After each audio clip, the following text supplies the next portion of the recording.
Hands where I can see them. What's in your hand? Put it down. I can't breathe. It's my Stop inhaler. moving. Drop it. I Now. have asthma, please. You expect me to believe that? I said drop it's it. Just my inhaler, please. Drop it or you're getting tased. I can't breathe. Oh my God. Dude. I can't breathe. It was about 9:14 in the morning. The hallways institutional and lit fluorescent, beige walls, distant hum of a ventilation unit overhead. A 19-year-old girl is standing a few feet from her classroom door, her both hands visible, one of them holding a blue plastic inhaler about the size of a TV remote. She isn't running, she isn't shouting, and she is barely standing. Shawna Ragsdale had been experiencing shortness of breath since she arrived on campus that morning. The cold air, the stress from midterms, the combination had made her airways tight the way a fist closes around a straw. She'd gone to find a quiet spot near the science wing stairwell, away from crowds, away from noise, reached into her bag, pulled out her rescue inhaler, and was raising it to her mouth when Officer Nolan Casper turned the corner. What happened in the next 4 minutes became the subject of a federal civil rights lawsuit, a state criminal referral, a departmental review, and a $4.2 million settlement. It was captured from 3 angles: Casper's own body cam, his partner Officer Stanley Burke's body cam, and Corridor 2D's fixed surveillance camera, the one with a clear, unobstructed view of a girl gasping for air while a man in a uniform pointed a taser at her chest. By the time emergency medical services arrived, Shawna had lost consciousness and collapsed in the hallway. The paramedic who treated her would later testify that another 2 to 3 minutes without her inhaler could have resulted in hypoxic brain injury or worse, death.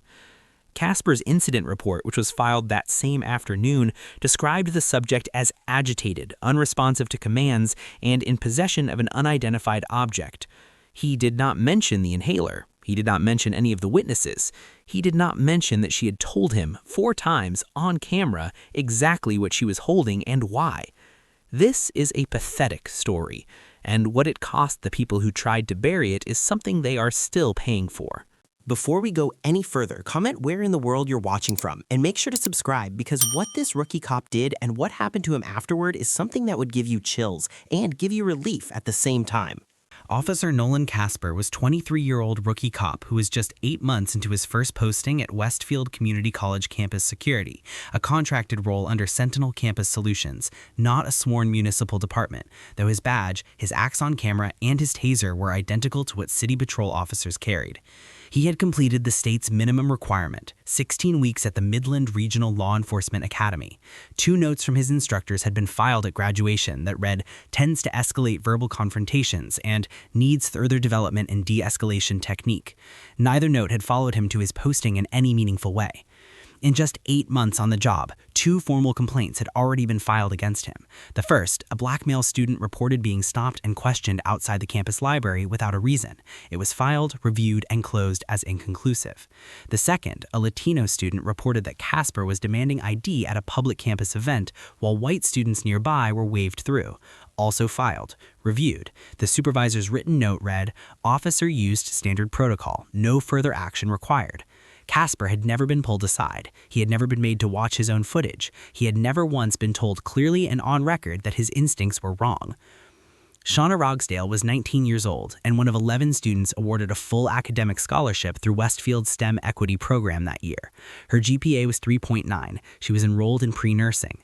Just 6 weeks before the incident, she had helped a classmate recognize the early signs of a diabetic episode and walked him to the campus health center before it became an emergency, because she was a certified peer health advocate and she knew what a body in crisis looked like. She had been carrying a rescue inhaler since age 7, moderate to severe asthma. The blue cylinder was as familiar to her as her own handwriting, the press, the brief hold, the slow exhale that unlocked her lungs and let her breathe again. Her father was retired U.S. Army Colonel Ernest Ragsdale, 21 years in uniform. He had commanded a battalion. He had sought in rooms where consequential decisions were made, documented, and contested by people with the authority to make them stick. When a classmate, not even the campus nor the police, called him from the hospital waiting room, he did not raise his voice. He drove to the hospital, sat with his daughter until her oxygen levels stabilized, and made just 3 phone calls. The first was to attorney Cheryl Andrews. The second was to a journalist. The third was to a U.S. congressman's office. Casper did not know any of this when he filed his incident report that afternoon. He had not asked who she was. He saw no need to. He had blindly decided. The call that sent Casper to Corridor 2D came from adjunct instructor Millard Bruner at 9:09 a.m. His words, as logged by dispatch: "A student is acting strangely in the hallway. She seems agitated, could be on something." Bruner had observed Shawna through the small window in his classroom door. He had watched her for approximately 45 seconds. He did not open the door, he did not speak to her, he did not wait long enough to determine whether what he was watching was danger or distress. He reached for the phone instead. Dispatch logged the call as erratic student, possible substance involvement. That framing shaped everything that followed. It was the lens Casper carried around that corner. Not student in distress, not possible medical situation. It was possible substance, a phrase that, in practice, meant assume threat first. The three-angle footage told a different story than the one filed in Casper's incident report. Frame by frame, the cameras built a timeline that did not match his account in any meaningful way. 9:11 a.m., Shawna enters the corridor from the stairwell. Her gait is slightly unsteady. Her right hand is already pressed to her chest. She moves toward a quieter section of the hallway, away from her colleagues. 9:12 a.m., she stops near the wall. She unzips her bag with deliberate, unhurried movements. She steadily retrieves the inhaler. She is not erratic, she is focused. She is doing the only thing her body is literally instructing her to do. 9:13 a.m., she raises the inhaler toward her mouth. Then Casper turns the corner, not slowing down. His hand moves to his belt before he has spoken a single word. 9:31 a.m., Burke's voice on his own body cam. "Nolan, hold on, she said it's medical." Casper responded, "I got it," then continues advancing. 9:14 a.m., 4 separate statements from Shawna identifying the object in her hand. 4. The word inhaler captured clearly each time on Casper's own body cam audio, yet he made zero acknowledgement in his report, zero acknowledgement in the moment. 9:14:47 a.m., taser discharge. 9:14:52 a.m., Shawna on the floor, inhaler 4 feet away. Casper's incident report, filed at 3:20 that same afternoon, described the subject as agitated, unresponsive to commands, and in possession of an unidentified object. He did not mention the inhaler. He did not mention Burke's intervention. He did not mention the 3 students who witnessed everything from 10 feet away. He described an encounter that the cameras proved had not happened, and for 11 days, that report was the only version of events that anyone in Sentinel's chain of command had read. The Ohio Civil Rights Commission opened a formal inquiry on day 10. The U.S. Department of Justice Civil Rights Division received a complaint referral on the 14th day, and the story reached national media on day 21, not from a press conference, not from a campus statement, but from a single piece of corridor surveillance footage obtained through a public records request filed by attorney Cheryl Andrews. She had not called a single journalist before she filed. She filed the request, received the footage, and instantly sent copies to 3 reporters simultaneously. She let the tape speak. And yes, it spoke loudly enough that Sentinel Campus Solutions' legal team requested an internal review before the week was out. Casper was then called into a formal interview with campus security administrators and a representative from the institution's insurance carrier. He arrived with his incident report in hand and the posture of a man who believed he had followed procedure. He sat down. He restated his account. The student had been agitated. She had not complied with commands. The object had been unidentified. The investigator opened a laptop and pressed play. Burke's body cam. Timestamp 9:13:31. "Nolan, hold on. She said it's medical." It was clear, unmistakable. Casper's hands pressed flat against the table. The investigator moved to the next clip. Shawna's voice, barely a whisper.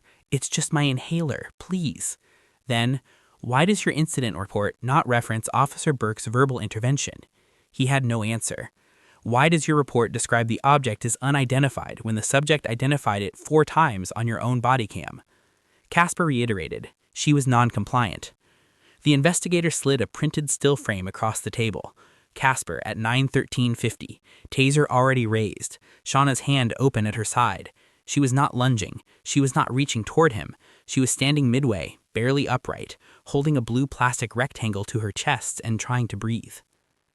Millard Bruner was interviewed separately. When shown his dispatch call, could be on something, and asked what specifically had led to that characterization, he described the way she had been swaying and moving her hands near her face. He was then shown the 9:12 a.m. footage. He watched himself see a 19-year-old girl pull an inhaler from her bag in a quiet hallway. He asked if he could have some water. The discovery phase of the federal lawsuit produced the email that ended any remaining doubt. A Sentinel security supervisor, 2 weeks before the incident, had responded to a written faculty concern about disproportionate stops of black students on campus with, "Our guys are doing their jobs. Some students just have a harder time following instructions." The institution's legal team read that email on the same morning the plaintiff's attorneys did and requested a settlement conference the following week. The consequences arrived in spectacular sequence, documented, public, and final. Nolan Casper was suspended without pay within 30 days of the incident. The departmental review, which was completed on day 62, found that he had violated 4 separate use of force guidelines, failed to conduct a basic threat assessment, ignored a partner's de-escalation input, and filed an incident report that materially omitted exculpatory information, specifically Shawna's 4 on-camera identifications of the inhaler and Burke's recorded intervention. He was terminated. His law enforcement certification was referred to the state licensing board. The board reviewed the footage, reviewed his personnel file, reviewed the 2 prior complaints that had been closed without any action, and suspended his certification for 2 years. In practice, his career in the field was over before it had properly begun. He was 23 years old and already with a use of force finding, a terminated contract, and a suspended credential. No agency in the state would ever touch his application.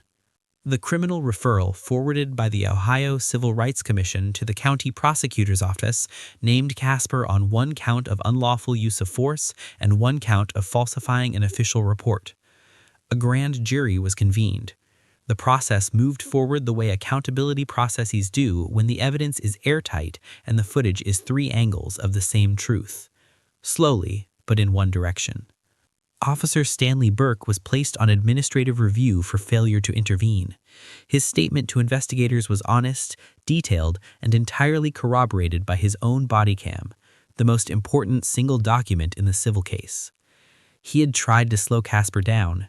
He had said, "Hold on," instead of "stop." He had kept his hands at his sides while the taser came out. He received a formal reprimand, mandatory crisis intervention training, and kept his job by the narrowest possible margin. He knew exactly why. The federal civil rights lawsuit named Casper individually, Sentinel Campus Solutions, and Westfield Community College's Board of Trustees. Attorney Cheryl Andrews filed on 4 counts: excessive force, deliberate indifference to medical need, racial discrimination, and institutional failure to train and supervise. The supervisor email was filed as Exhibit C. The settlement reached $4.2 million. Shawna Ragsdale received $2.6 million in compensatory and punitive damages. Sentinel paid $1.1 million against its share of institutional liability. The remainder covered legal costs and fees. As a condition of settlement, Westfield terminated its contract with Sentinel immediately. Sentinel lost 12 additional institutional contracts over the next 18 months that followed. The company had to restructure. Its CEO resigned.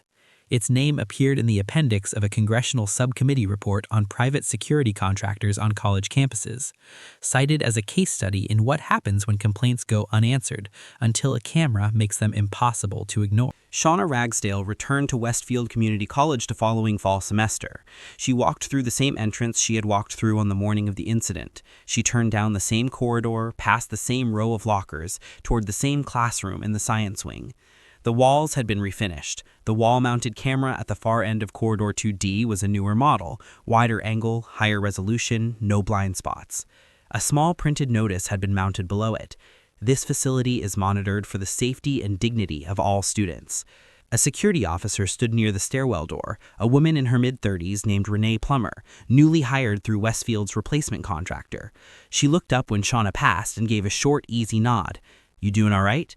Not a stop. Not a demand, not a hand moving toward a belt, just a question asked the way you ask someone a question when you actually want to know the answer.